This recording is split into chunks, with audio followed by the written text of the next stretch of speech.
Dracula. Chapter 1. Jonathan Harker's Journal. Kept in shorthand. 3rd of May, Bistritz. Left Munich at 8:35 p.m. on 1st of May, arriving at Vienna early next morning. Should have arrived at 6:46, but train was an hour late. Budapest seems a wonderful place, from the glimpse which I got of it from the train, and the little I could walk through the streets. I feared to go very far from the station, as we had arrived late, and I would start as near the correct time as possible. The impression I had was that we were leaving the west and entering the east. The most western of splendid bridges over the Danube, which is here of noble width and depth, took us among the traditions of Turkish rule. We left here in pretty good time, and came after nightfall to Klausenburg. Here I stopped for the night at the Hotel Royal. I had for dinner, or rather supper, a chicken done up some way with red pepper, which was very good but thirsty. Mem, get recipe for Mina. I asked the waiter, and he said it was called paprika hendel, and that, as it was a national dish, I should be able to get it anywhere along the Carpathians.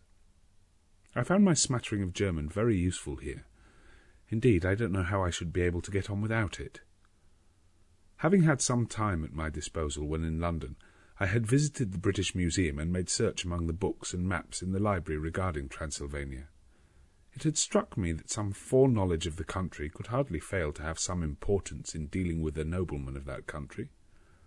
I find that the district he named is in the extreme east of the country, just on the borders of 3 states, Transylvania, Moldavia, and Bukovina, in the midst of the Carpathian Mountains, one of the wildest and least known portions of Europe. I was not able to light on any map or work giving the exact locality of the Castle Dracula, as there are no maps of this country as yet to compare with our own Ordnance Survey maps. But I found that Bistritz, the post town named by Count Dracula, is a fairly well-known place. I shall enter here some of my notes, as they may refresh my memory when I talk over my travels with Mina. In the population of Transylvania there are 4 distinct nationalities: Saxons in the south, and mixed with them the Wallachs, who are the descendants of the Dacians, Magyars in the west, and Secelis in the east and north. I am going among the latter, who claim to be descended from Attila and the Huns. This may be so, for when the Magyars conquered the country in the 11th century, they found the Huns settled in it. I read that every known superstition in the world is gathered into the horseshoe of the Carpathians, as if it were the centre of some sort of imaginative whirlpool. If so, my stay may be very interesting. Mem, I must ask the Count all about them. I did not sleep well, though my bed was comfortable enough, for I had all sorts of queer dreams. There was a dog howling all night under my window, which may have had something to do with it, or it may have been the paprika, for I had to drink up all the water in my carafe, and was still thirsty. Towards morning I slept, and was wakened by the continuous knocking at my door, so I guess I must have been sleeping soundly then. I had for breakfast more paprika, and a sort of porridge of maize flour, which they said was mamaliga, an eggplant stuffed with forcemeat, a very excellent dish, which they called impletata. Mem, get recipe for this also. I had to hurry breakfast, for the train started a little before 8, or rather it ought to have done so, for after rushing to the station at 7:30, I had to sit in the carriage for more than an hour before we began to move. It seems to me that the further east you go, the more unpunctual are the trains. What ought they to be in China? All day long we seemed to dawdle through a country which was full of beauty of every kind. Sometimes we saw little towns or castles on the top of steep hills, such as we see in old missals. Sometimes we ran by rivers and streams, which seemed from the wide stony margin on each side of them to be subject to great floods. It takes a lot of water, and running strong, to sweep the outside edge of a river clear. At every station there were groups of people, sometimes crowds, and in all sorts of attire. Some of them were just like the peasants at home, or those I saw coming through France and Germany, with short jackets and round hats and homemade trousers. but others were very picturesque. The women looked pretty, except when you got near them, but they were very clumsy about the waist. They had all full white sleeves of some kind or other, and most of them had big belts with lots of strips of something fluttering from them like the dresses in a ballet, but of course there were petticoats under them. The strangest figures we saw were the Slovaks, who were more barbarian than the rest, with their big cowboy hats, great baggy, dirty white trousers, white linen shirts, and enormous heavy leather belts nearly a foot wide, all studded over with brass nails. They wore high boots with their trousers tucked into them, and had long black hair and heavy black moustaches. They are very picturesque, but do not look prepossessing. On the stage they will be set down at once as some old oriental band of brigands. They are, however, I am told, very harmless and rather wanting in natural self-assertion. It was on the dark side of twilight when we got to Bistritz, which is a very interesting old place, being practically on the frontier, for the Borgo Pass leads from it to Bukovina. It has had a very stormy existence, and it certainly shows marks of it. 50 years ago a series of great fires took place, which made terrible havoc on 5 separate occasions. At the very beginning of the 17th century, it underwent a siege of 3 weeks and lost 13,000 people, the casualties of war proper being assisted by famine and disease. Count Dracula had directed me to go to the Golden Crone Hotel, which I found, to my great delight, to be thoroughly old-fashioned, for of course I wanted to see all I could of the ways of the country. I was evidently expected, for when I got near the door I faced a cheery-looking elderly woman in the usual peasant dress, white undergarment with a long double apron, front and back of coloured stuff fitting almost too tight for modesty. When I came close she bowed and said, "The Herr Englishman?" "Yes," I said. "Jonathan Harker." She smiled and gave some message to an elderly man in white shirt-sleeves, who had followed her to the door. He went, but immediately returned with a letter. "My friend, welcome to the Carpathians. I am anxiously expecting you. Sleep well tonight. At 3 tomorrow the diligence will start for Bukovina. A place on it is kept for you. At the Borgo Pass my carriage will await you and will bring you to me. I trust that your journey from London has been a happy one, and that you will enjoy your stay in my beautiful land. Your friend, Dracula." 4th of May. I found that my landlord had got a letter from the Count, directing him to secure the best place on the coach for me, but on making inquiries as to details he seemed somewhat reticent, and pretended that he could not understand my German. This could not be true, because up to then he had understood it perfectly. At least he answered my questions exactly as if he did. He and his wife, the old lady who had received me, looked at each other in a frightened sort of way. He mumbled out that the money had been sent in a letter, and that was all he knew. When I asked him if he knew Count Dracula and could tell me anything of his castle, both he and his wife crossed themselves, and, saying that they knew nothing at all, simply refused to speak further. It was so near the time of starting that I had no time to ask anyone else, for it was all very mysterious and not by any means comforting. Just before I was leaving, the old lady came up to my room and said in a very hysterical way, "Must you go, oh young Herr, must you go?" She was in such an excited state that she seemed to have lost her grip of what German she knew, and mixed it all up with some other language which I did not know at all. I was just able to follow her by asking many questions. When I told her that I must go at once, and that I was engaged on an important business, she asked again, "Do you know what day it is?" I answered that it was the 4th of May. She shook her head as she said again, "Oh yes, I know that, but do you know what day it is?" On my saying that I did not understand, she went on, "It is the eve of St. George's Day. Do you not know that tonight, when the clock strikes midnight, all the evil things in the world will have full sway? Do you know where you are going and what you are going to do?" She was in such evident distress that I tried to comfort her, but without effect. Finally she went down on her knees and implored me not to go, at least to wait a day or two before starting. It was all very ridiculous, but I did not feel comfortable. However, there was business to be done, and I could allow nothing to interfere with it. I therefore tried to raise her up, and said, as gravely as I could, that I thanked her, but my duty was imperative, and that I must go. She then rose and dried her eyes, and taking a crucifix from her neck, offered it to me. I did not know what to do, for as an English churchman I have been taught to regard such things as in some measure idolatrous, and yet it seemed so ungracious to refuse an old lady meaning so well and in such a state of mind. She saw, I suppose, the doubt in my face, for she put the rosary round my neck and said, "For your mother's sake," and went out of the room. I am writing up this part of the diary whilst I am waiting for the coach, which is, of course, late, and the crucifix is still round my neck. Whether it is the old lady's fear, or the many ghostly traditions of this place, or the crucifix itself, I do not know, but I am not feeling nearly as easy in my mind as usual. If this book should ever reach Mina before I do, let it bring my goodbye. Here comes the coach.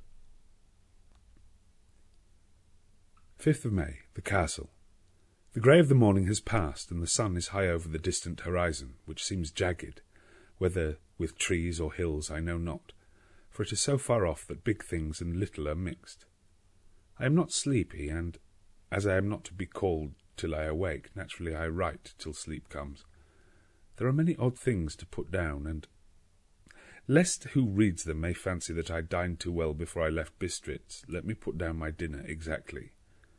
I dined on what they called robber steak, bits of bacon, onion, and beef seasoned with red pepper and strung on sticks and roasted over the fire, in the simple style of the London cat's meat. The wine was golden mediash, which produces a queer sting on the tongue, which is, however, not disagreeable. I had only a couple of glasses of this, and nothing else. When I got on the coach, the driver had not taken his seat, and I saw him talking with the landlady. They were evidently talking of me, for every now and then they looked at me and some of the people who were sitting on the bench outside the door, which they call by a name meaning word-bearer, came and listened, and then looked at me, most of them pityingly. I could hear a lot of words often repeated, queer words, for there were many nationalities in the crowd, so I quietly got my polyglot dictionary from my bag and looked them out. I must say they were not cheering to me, for amongst them were Ordog, Satan, Pokol, hell, Stregoyka, witch, Vrolok, and Vlkoslak, both of which mean the same thing, one being Slovak and the other Servian, for something that is either werewolf or vampire.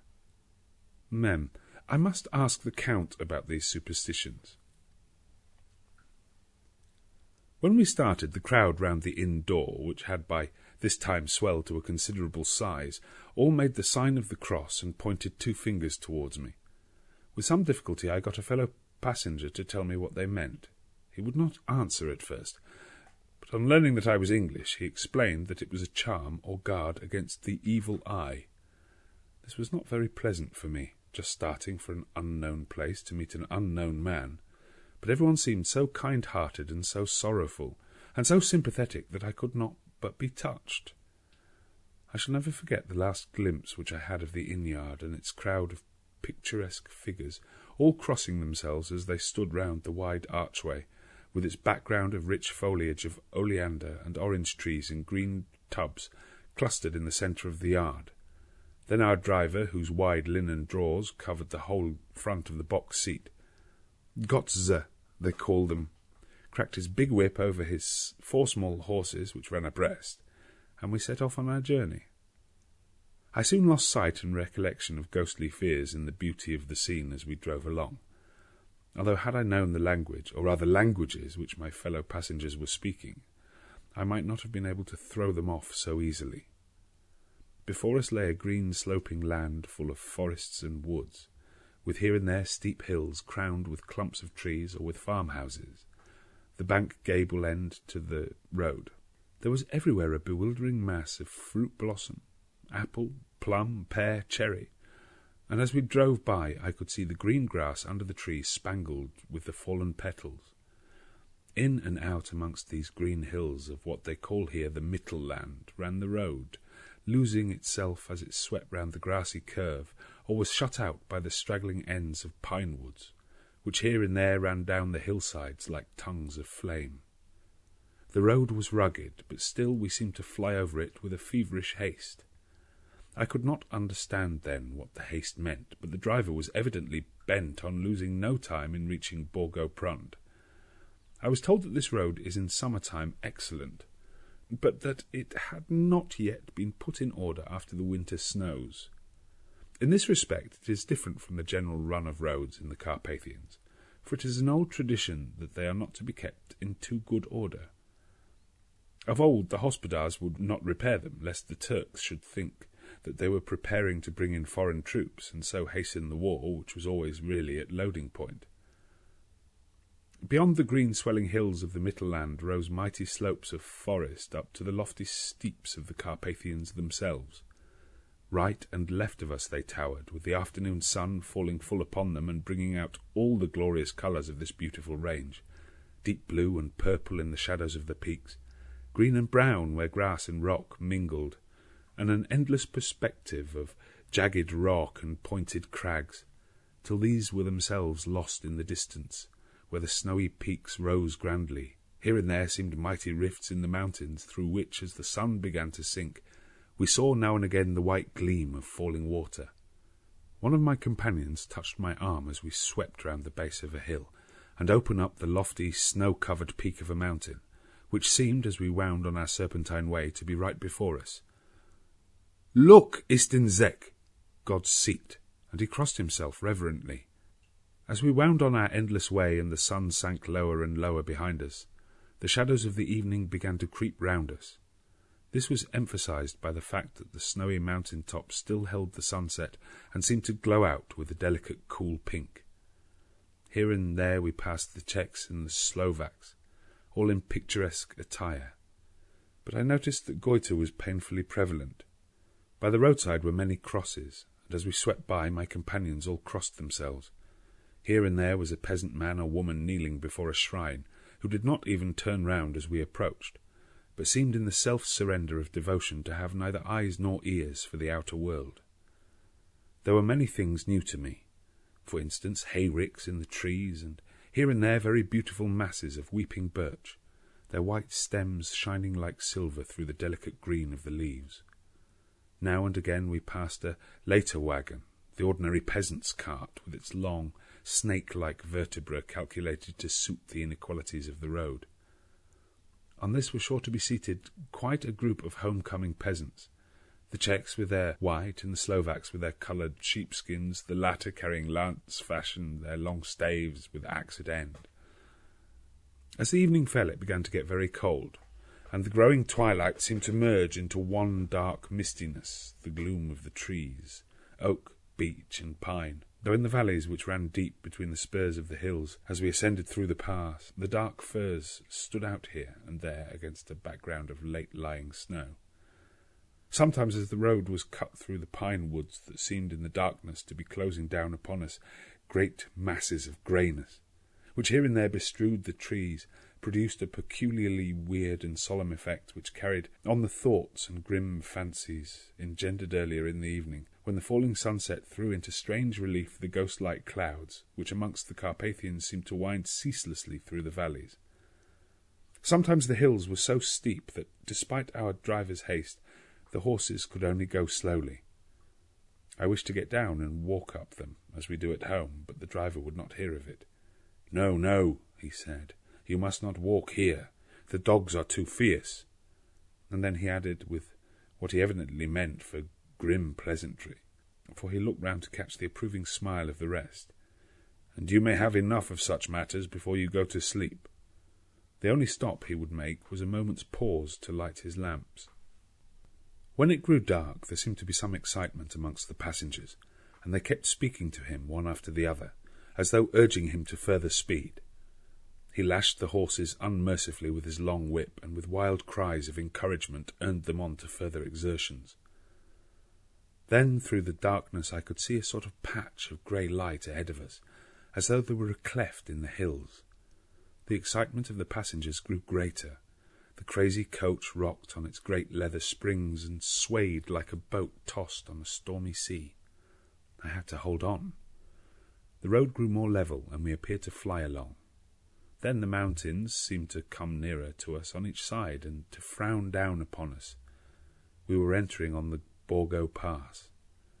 One by one, several of the passengers offered me gifts, which they pressed upon me with an earnestness which would take no denial. These were certainly of an odd and varied kind, but each was given in simple good faith, with a kindly word and a blessing, and that strange mixture of fear-meaning movements which I had seen outside the hotel at Bistritz, the sign of the cross and the guard against the evil eye. Then, as we flew along, the driver leaned forward, and on each side the passengers, craning over the edge of the coach, peered eagerly into the darkness. It was evident that something very exciting was either happening or expected, but though I asked each passenger, no one would give me the slightest explanation. This state of excitement kept on for some little time, and at last we saw before us the pass opening out on the eastern side. There were dark, rolling clouds overhead, and in the air the heavy, oppressive sense of thunder. It seemed as though the mountain range had separated two atmospheres, and that now we had gone into the thunderous one. I was now myself looking out for the conveyance, which was to take me to the Count. Each moment I expected to see the glare of lamps through the blackness, but all was dark. The only light was the flickering rays of our own lamps, in which the steam from our hard-driven horses rose in a white cloud. We could see now the sandy road lying white before us, but there was on it no sign of a vehicle. The passengers drew back with a sigh of gladness, which seemed to mock my own disappointment. I was already thinking what I had best do, when the driver, looking at his watch, said to the others something which I could hardly hear. It was spoken so quietly and in so low a tone, I thought it was an hour less than the time. Then, turning to me, he said in German worse than my own, "There is no carriage here. The Herr is not expected after all. He will now come on to Bukowina and return tomorrow or the next day, better the next day." Whilst he was speaking, the horses began to neigh and snort and plunge wildly, so that the driver had to hold them up. Then, amongst a chorus of screams from the peasants and a universal crossing of themselves, a caleche with 4 horses drove up behind us, overtook us, and drew up beside the coach. I could see from the flash of our lamps as the rays fell on them that the horses were coal-black and splendid animals. They were driven by a tall man with a long brown beard and a grey-black hat, which seemed to hide his face from us. I could only see the gleam of a pair of very bright eyes, which seemed red in the lamplight as he turned to us. He said to the driver, "You are early tonight, my friend," the man stammered in reply. "The English Herr was in a hurry." To which the stranger replied, "That is why I suppose you wished him to go on to Bukowina. You cannot deceive me, my friend. I know too much, and my horses are swift." As he spoke, he smiled, and the lamplight fell on a hard-looking mouth, with very red lips and sharp-looking teeth, as white as ivory. One of my companions whispered to another the line from Bürger's Lenore, "Denn die Toten reiten schnell," for the dead travel fast. The strange driver evidently heard the words, for he looked up with a gleaming smile. The passenger turned his face away at the same time, putting out his 2 fingers and crossing himself. "Give me the Herr's luggage," said the driver, and with exceeding alacrity my bags were handed out and put in the caleche. Then I descended from the side of the coach. As the caleche was close alongside, the driver helping me with a hand, which caught my arm in a grip of steel. His strength must have been prodigious. Without a word he shook his reins, the horses turned, and we swept into the darkness of the pass. As I looked back, I saw the steam from the horses of the coach by the light of the lamps, and projected against it the figures of my late companions crossing themselves. Then the driver cracked his whip and called to his horses, and off they swept on their way to Bukowina. As I sank into the darkness, I felt a strange chill, and a lonely feeling came over me. But a cloak was thrown over my shoulders and a rug across my knees, and the driver said in excellent German, "The night is chill, mein Herr, and my master the Count bade me take all care of you." There is a flask of Slivovitz, the plum brandy of the country, underneath the seat, if you should require it. I did not take any, but it was a comfort to know it was there all the same. I felt a little strangely and not a little frightened. I think had there been any alternative, I should have taken it instead of prosecuting that unknown night journey. The carriage went at a hard pace straight along. Then we made a complete turn and went along another straight road. It seemed to me that we were simply going over and over the same ground again, and so I took note of some salient point and found that this was so. I would have liked to have asked the driver what this all meant, but I really feared to do so, for I thought that, placed as I was, any protest would have had no effect in case there had been an intention to delay. By and by, however, as I was curious to know how time was passing, I struck a match, and by its flame looked at my watch. It was within a few minutes of midnight. This gave me a sort of shock, for I suppose the general superstition about midnight was increased by my recent experiences. I waited with a sick feeling of suspense. Then a dog began to howl somewhere in a farmhouse far down the road, a long, agonized wailing, as if from fear. The sound was taken up by another dog, and then another and another, till, borne on the wind which now sighed softly through the pass, a wild howling began, which seemed to come from all over the country, as far as the imagination could grasp it through the gloom of the night. At the first howl the horses began to strain and rear, but the driver spoke to them soothingly, and they quieted down, but shivered and sweated as though after a runaway from sudden fright. Then, far off in the distance, from the mountains on each side of us, began a louder and a sharper howling, that of wolves, which affected both the horses and myself in the same way, for I was minded to jump from the caleche and run, whilst they reared again and plunged madly, so that the driver had to use all his great strength to keep them from bolting. In a few minutes, however, my own ears got accustomed to the sound, and the horses so far became quiet that the driver was able to descend and to stand before them. He petted and soothed them, and whispered something in their ears, as I have heard of horse-tamers doing, but with extraordinary effect, for under his caresses they became quite manageable again, though they still trembled. The driver again took his seat, and shaking his reins, started off at a great pace. This time, after going to the far side of the pass, he suddenly turned down a narrow roadway which ran sharply to the right. Soon we were hemmed in with trees, which in places arched right over the roadway till we passed, as through a tunnel, and again great frowning rocks guarded us boldly on either side. Though we were in shelter, we could hear the rising wind, for it moaned and whistled through the rocks, and the branches of the trees crashed together as we swept along. It grew colder and colder still, and fine powdery snow began to fall, so that soon we and all around us were covered with a white blanket. The keen wind still carried the howling of the dogs, though this grew fainter as we went on our way.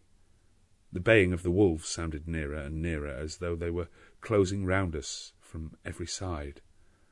I grew dreadfully afraid, and the horses shared my fear. The driver, however, was not in the least disturbed. He kept turning his head to left and right, but I could not see anything through the darkness. Suddenly, away on our left, I saw a faint flickering blue flame. The driver saw it at the same moment. He at once checked the horses, and jumping to the ground, disappeared into the darkness. I did not know what to do, the less as the howling of the wolves grew closer. But while I wondered, the driver suddenly appeared again, and without a word took his seat, and we resumed our journey. I think I must have fallen asleep and kept dreaming of the incident, for it seemed to be repeated endlessly, and now looking back it is like a sort of awful nightmare. Once the flame appeared so near the road that even in the darkness around us I could watch the driver's motions. He went rapidly to where the blue flame arose. It must have been very faint, for it did not seem to illumine the place around it at all, and gathering a few stones formed them into some device. Once there appeared a strange optical effect. When he stood between me and the flame, he did not obstruct it, for I could see its ghostly flicker all the same. This startled me, but as the effect was only momentary, I took it that my eyes deceived me, straining through the darkness. Then for a time there were no blue flames, and we sped onwards through the gloom with the howling of the wolves around us as though they were following in a moving circle. At last there came a time when the driver went further afield than he had yet gone, and during his absence the horses began to tremble worse than ever and to snort and scream with fright. I could not see any cause for it, for the howling of the wolves had ceased altogether, but just then the moon, sailing through the black clouds, appeared behind a jagged crest of a beetling pine-clad rock, and by its light I saw around us a ring of wolves, with white teeth and lolling red tongues, with long sinewy limbs and shaggy hair. They were 100 times more terrible in the grim silence which held them than even when they howled. For myself, I felt a sort of paralysis of fear. It is only when a man feels himself face to face with such horrors that he can understand their true import. All at once the wolves began to howl as though the moonlight had had some peculiar effect on them. The horses jumped about and reared, and looked helplessly round with eyes that rolled in a way painful to see. But the living ring of terror encompassed them on every side, and they had perforce to remain within it. I called to the coachman to come, for it seemed to me that our only chance was to try to break out through the ring and to aid his approach. I shouted and beat the side of the caleche, hoping by the noise to scare the wolves from that side, so as to give him a chance of reaching the trap. How he came there I know not, but I heard his voice raised in a tone of imperious command, and looking towards the sound, saw him stand in the roadway.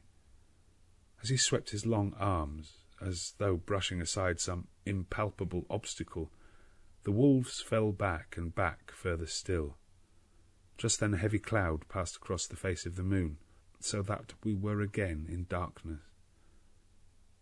When I could see the driver was climbing into the caleche and the wolves had disappeared, this was all so strange and uncanny that a dreadful fear came upon me, and I was afraid to speak or move.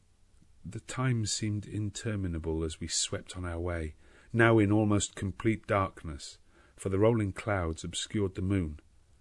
We kept on ascending, with occasional periods of quick descent, but in the main always ascending. Suddenly I became conscious of the fact that the driver was in the act of pulling up the horses in the courtyard of a vast ruined castle, from whose tall black windows came no ray of light, and whose broken battlements showed a jagged line against the moonlit sky.